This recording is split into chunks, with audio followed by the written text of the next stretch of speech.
Howdy folks, welcome to the latest edition of Extractaganza. This be brew number 11 and that's this fella, the Cooper's Hefe wheat. It's called Preachers. So another can from Reese. Cheers mate. So this fella comes with, well, recent wheat malt extract, liquid. Now, as mentioned before, the beers he sent me the recommended malts and stuff with it. Just a slight variance on this one though. It actually says he recommended to be brewed with 1 kilo of Cooper's dry wheat malt.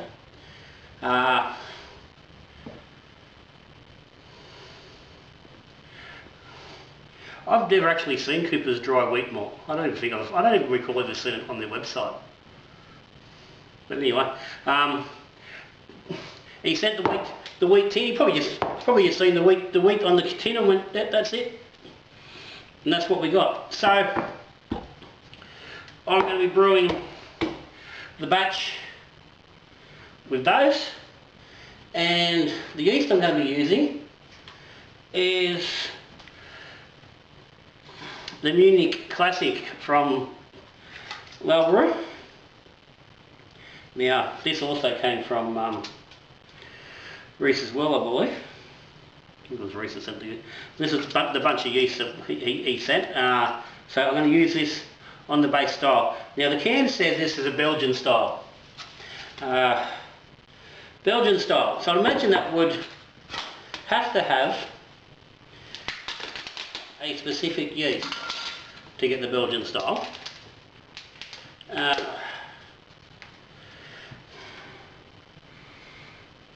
I don't know. That's really going to be what you got. And not being of great faith of the kit yeast, we're going to get rid of it.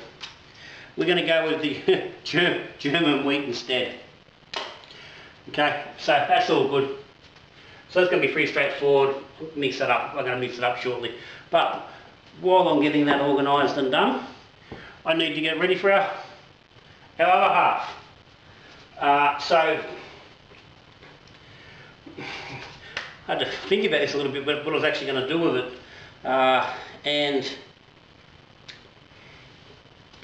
I've decided what I'm going to do is going to sort of turn it into an American wheat ale. I did think about doing a saison. I've got a saison yeast there, I've got a wheat yeast. I haven't got this stuff to do a wheat on hand. I will get the stuff and do that specifically. And the saison is not a hell of a lot different particularly, so I didn't want to just go that angle. So we're going for an American wheat ale. So I will be steeping some grain, which I've got here. I've got 4 litres of water in the pot. I've got my bag of grain here. I'm going to get that in now. Water's about 70 degrees Celsius. That's about 1,600,000 degrees Fahrenheit if you're American. I think that's the conversion. Don't quote me on it. It's somewhere in that ballpark anyway. So we'll just get that in. Give it a bit of a mix. Put the lid on. 500 grams of pale schooner malt, which is Voyager, and 100 grams of pale crystal.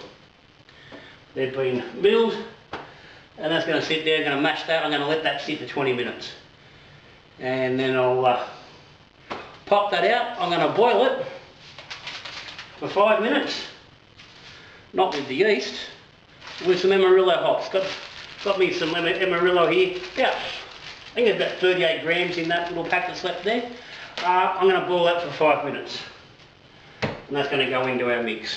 So while that sits, I'm going to get the fermenter ready for without mixing water. I'm going to treat it with a little bit of calcium and sorbate to knock out the nasty chlorine. I'm going to get our tins in a hot sink of water so they can start softening up. And when this fella's finished, Well, when we're ready to boil, I'll come back, we'll start throwing it together, and we'll see how it goes. Righto. Steep for 20 minutes, mash, steep, if you want to look at it. It's just come to a boil, hops go in. I'll give that 5 minutes. So while that's going in, I'm going to top up this fermenter with the wheat kit and the wheat malt. I've got 15 litres in here at the moment. By the time I put in the tins and rinse them with a kettle of hot water I've got there, should get me about 20 litres. From that point I will take 11 litres and put that into the first fermenter, which will be getting the Munich yeast and just fermenting normal. It's going to ferment that, we're going to ferment both of these at about 20 degrees in the corny kegs. So that will leave me 20, 11, leave me 9 litres in here. I'll add what I've got here, which should be about probably 2 to 2.5 litres by the time we're finished with the boil. And top it out and heat that with its yeast, which I didn't mention before, but I'll be using M44, US West Coast. That's the Mangrove Jacks. And again, as I said, that will be also going at 20 degrees, side by side, corny keg in the fridge. So I'll get all this put together and I'll be back very shortly after ferment when we're doing some tasting. See you then. Hang on, let me just clear up those numbers. That's not going to work. I've topped up to 23 litres. So this is the Hefe extract and the wheat extract mixed to 23 litres as per kit instructions. So I will get a gravity reading on this so we can actually compare properly. And I'm going to ferment. I'll take 12 litres out of this and ferment that. What's left, I will add the boil to and get a gravity on that. Gravities will be in the bottom, and I'll probably talk about them anyway when I'm doing the taster. All good.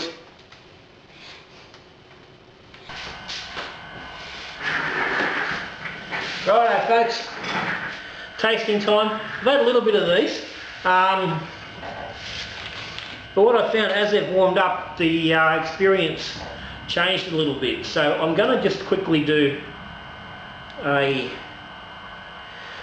second sort of follow-up, which will so you at home is going to be the first follow-up.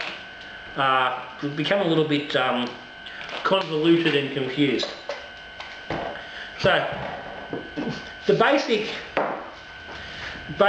kit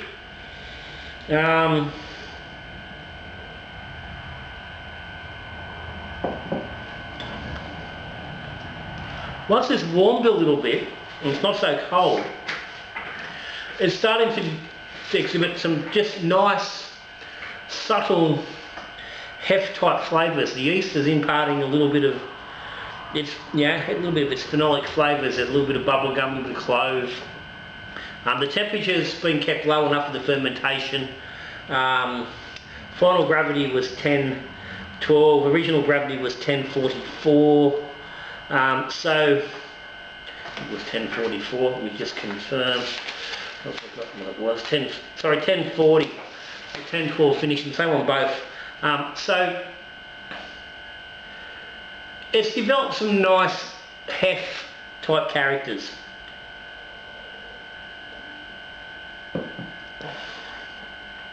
I think if you were to take that tin of the wheat extract out and actually replace it with dry wheat malt, I think you're going to get a much more typical wheat beer. It's a little bit too malty to really fall into that the proper hef wheat category. But I think if you do that, you know, like I said, serve it at a warmer temperature, probably in the low single figures. It's not warm, but it's not ice cold, not fridge cold anyway. Probably been out of the fridge for 20 minutes. So I would estimate it's probably sitting 8, 9 degrees, 10 degrees maybe.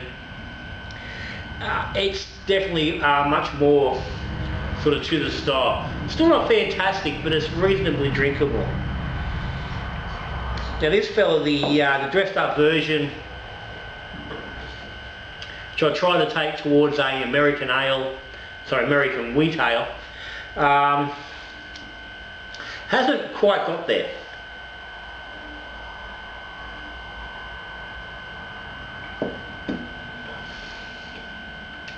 Now again, same thing, as it's warmed up a little bit, the characters become a little bit more evident and it is playing a little bit better.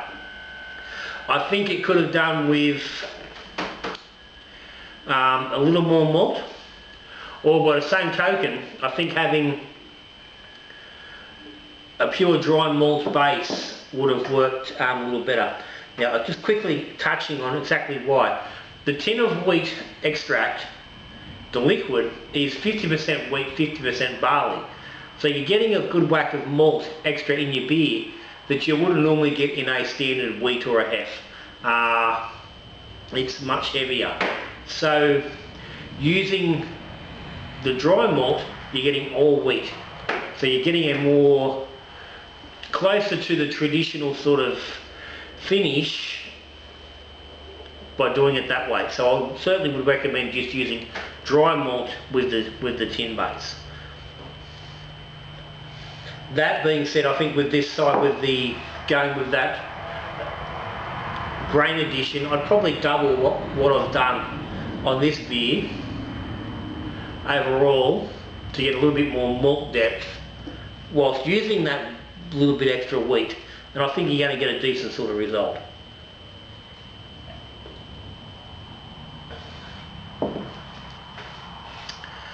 As they stand, with a little bit of time to warm, I think they're both reasonably decent beers. They're not exceptional by any stretch, and they're not going to impress anyone who's brewing these beers as an all grain, but as a kit-based beer with very little effort, you're making a fairly decent beer.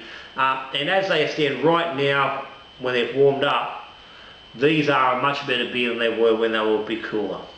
A very good example of why some beers need to be served at different temperatures. These are a way better beer right now than they were when I first poured them. So yeah. So get onto that dry wheat extract for these. If you want to go for a standard easy kit, no problem. The Munich, the German wheat has worked well. Get some Belgian yeast if you want, or even go for some Saison, as I mentioned earlier. I think they're all going to work reasonably well. So whatever suits your style or your preference, work with that. I think you're going to be fine. Bit more malt on this side. The hopping hasn't really stood out.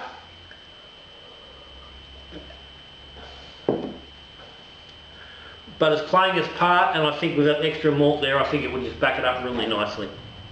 So that's them, guys.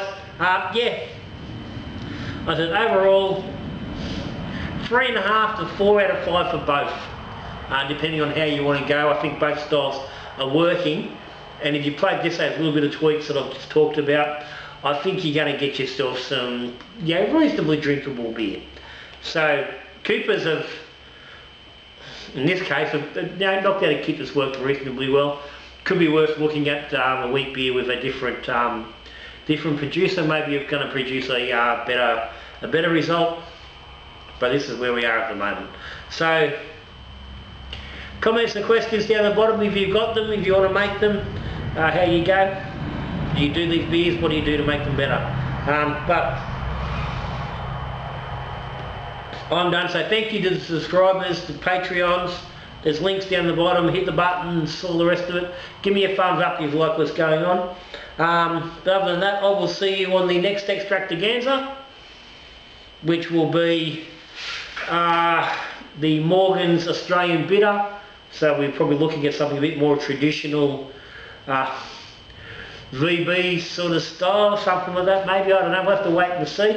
But that's the next one along, so I'll see you in about a month's time before we get into that one.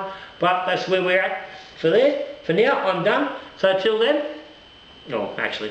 till the next video, good brewing.